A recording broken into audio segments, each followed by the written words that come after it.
হাসিনাকে 16 বছর সুযোগ দিয়েছি, সেই শক্তি আপনাদের নাই, সরকারকে এটিএম আজাহার। নূরকে সরাতে ষড়যন্ত্র করছে দলের মধ্যে লুকিয়ে থাকা জামায়াত শিবির, অভিযোগ রাশেদ খানের।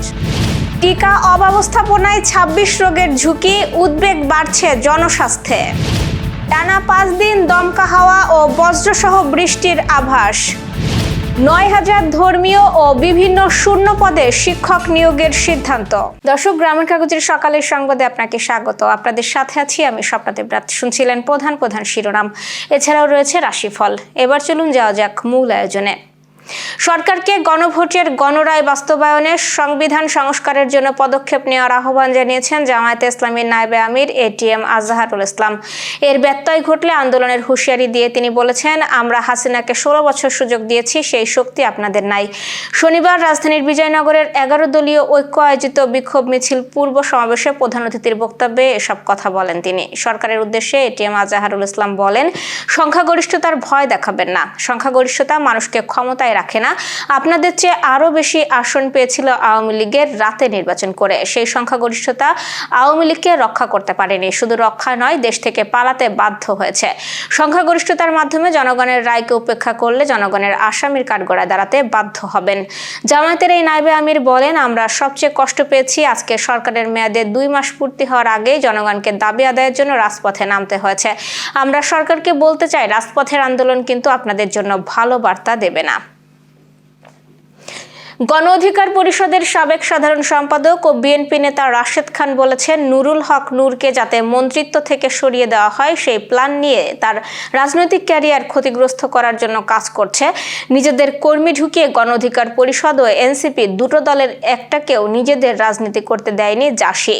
2-এর সম্ভাবনাকেই গলা টিপে হত্যা করেছে তারা। শনিবার এক ফেসবুক পোস্টে তিনি এসব কথা বলেন।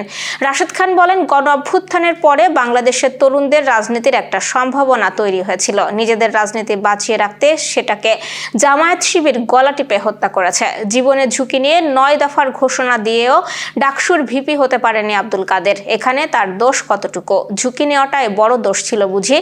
সে যাতে ডাকসুর ভিপি হতে না পারে সেজন্য একযোগে কাজ করেছে জামায়াত শিবির। রাশেদ খান আরো বলেন, গণ অভ্যুত্থানের পর জাসি প্রোপাগন্ডা, সহানুভূতি ও ওয়েলফেয়ার কার্ড খেলেছে। নতুনদের দল সাংগঠনিক দুর্বলতার কারণে তাদের সাথে পেরে দেয়নি। ঠিক এনসিপিও যাতে দল হিসেবে নিজস্ব শক্তিতে দাঁড়াতে পারে না, এজন্য শুরু থেকেই এনসিপিতে জামায়াত শিবিরের কর্মী ঢুকিয়ে দেয়।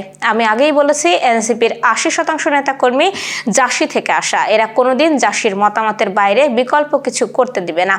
এভাবেই একটি নতুন সম্ভাবনাকে হত্যা করেছে জাসি বলেও জানান তিনি। আমি ঠিক একই কারণে গণ অধিকার পরিষদের মধ্যে ঘাপটি মেরে থাকা জাসির অত্যাচারের জন্যই দল ছেড়েছি। এরা জামায়াতের সাথে গণ অধিকার পরিষদকে নেওয়ার সমস্ত প্ল্যান করেছিল। আমি রাজি না হওয়ায় আমাকে ব্যাপকভাবে মানসিকভাবে বিপর্যস্ত করা হয়েছে বলেও জানান রাশেদ খান।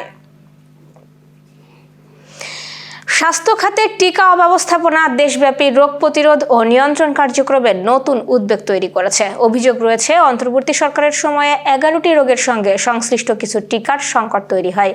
এতে নিয়মিত টিকাদান কর্মসূচি ব্যাহত হয়। পাশাপাশি 15টি রোগের প্রতিরোধমূলক কার্যক্রম বন্ধ হয়ে যায়। ফলে সংক্রামক ও অসংক্রামক মিলিয়ে অন্তত 26টি রোগ ছড়ানোর আশঙ্কা করছেন জনস্বাস্থ্য বিশেষজ্ঞরা।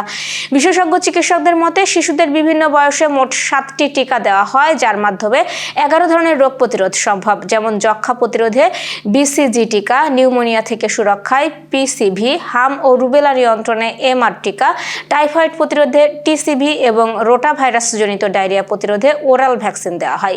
এছাড়া ডিপথেরিয়া, পার্টুসিস, উপিং কাশি, ধনুষ্টঙ্কার, হোমোফিলিয়া, ইনফ্লুয়েঞ্জা টাইপ বি ও হেপাটাইটিস বি প্রতিরোধে পেন্টাভ্যান্টেলিন বা পেন্টা টিকা দেওয়া হয়, যা 5টি রোগ প্রতিরোধে কার্যকর। পোলিও নির্মূলে ব্যবহৃত হয় 2 ধরনের টিকা, মুখে খাওয়ার ওপিভি এবং ইনজেকশনের মাধ্যমে আইপিভি। অভিযোগ রয়েছে, অব্যবস্থাপনার কারণে গত বছরের মার্চ থেকে ডিসেম্বর পর্যন্ত এসব টিকা প্রদানের কার্যক্রম ব্যাহত হয়েছে। বিশেষজ্ঞদের মতে, দীর্ঘ সময় কার্যক্রম বন্ধ থাকা ও সমন্বয়হীনতার ফলে 26টি রোগের ঝুঁকি উল্লেখযোগ্যভাবে বেড়েছে। দ্রুত কার্যকর পদক্ষেপ না নিলে জনস্বাস্থ্য ব্যবস্থায় বড় ধরনের সংকট তৈরি হতে পারে। দমকা হাওয়া ও বজ্রপাত সহ বৃষ্টির পূর্বাভাস দিয়েছে আবহাওয়া অধিদপ্তর। আগামী 5 দিনে দেশের বিভিন্ন বিভাগে দফায় দফায় এই বৃষ্টি হতে পারে। কোথাও কোথাও শিলাবৃষ্টিও আশঙ্কা রয়েছে। একসঙ্গে কিছু এলাকায় দিনের তাপমাত্রা সামান্য কমলেও পরবর্তী সময়ে তা বাড়তে পারে বলে জানিয়েছে সংস্থাটি। শনিবার সন্ধ্যা 6টা থেকে পরবর্তী 120 ঘন্টার পূর্বাভাসে এমন তথ্য জানানো হয়। পূর্বাভাসে বলা হয়, রংপুর, ময়মনসিংহ ও সিলেট বিভাগের কিছু কিছু জায়গায় এবং রাজশাহী, ঢাকা, খুলনা ও চট্টগ্রাম বিভাগের 2-1 জায়গায় অস্থায়ীভাবে দমকা হাওয়া ও বিদ্যুৎ চমকানো সহ বজ্র বৃষ্টি হতে পারে। সেই সাথে কোথাও কোথাও বিক্ষিপ্তভাবে শিলাবৃষ্টি হতে পারে। আজ সন্ধ্যা 6টা থেকে পরবর্তী 24 ঘন্টার পূর্বাভাসে বলা হয়েছে, ময়মনসিংহ ও সিলেট বিভাগের কিছু কিছু জায়গায় এবং রংপুর, রাজশাহী, ঢাকা ও চট্টগ্রাম বিভাগের 2-1 জায়গায় অস্থায়ীভাবে দমকা হাওয়া ও বিদ্যুৎ চমকানো সহ বজ্র সহ বৃষ্টি হতে পারে। সেই সাথে কোথাও কোথাও বিক্ষিপ্তভাবে শিলাবৃষ্টি হতে পারে। এছাড়াও দেশের অন্যত্র অস্থায়ীভাবে আংশিক মেঘলা আকাশ সহ আবহাওয়া প্রধানত শুষ্ক থাকতে পারে। সারা দেশে দিন এবং রাতের তাপমাত্রা সামান্য বাড়তে পারে। শিক্ষা প্রতিষ্ঠানে 9000 ধর্মীয় এবং শূন্যপদ সমিয়ে বিভিন্ন পর্যায়ে শিক্ষক নিয়োগ দেওয়ার সিদ্ধান্ত গ্রহণ করেছে সরকার।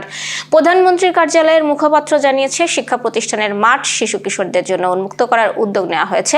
উপজেলা পর্যায়ে 6টি খেলায় 3 জন করে মোট 18 জন ক্রীড়া শিক্ষক নিয়োগ শুরু হয়েছে। মহানগর পর্যায়ে উন্মুক্ত খেলার মাঠের সংস্থান করা হচ্ছে। আগামী শিক্ষাবর্ষ থেকে 4র্থ শ্রেণী থেকে শিক্ষার্থীদের জন্য খেলাধুলা বাধ্যতামূলক করা হচ্ছে। তিনি বলেন, আবারও শুরু হয়েছে শিশু কিশোরদের প্রতিভা অন্বেষণ প্রতিযোগিতা নতুন করে। প্রথমবারের মতো সংযুক্ত হচ্ছে ক্রীড়া ও কোরআন তিলাওয়াত।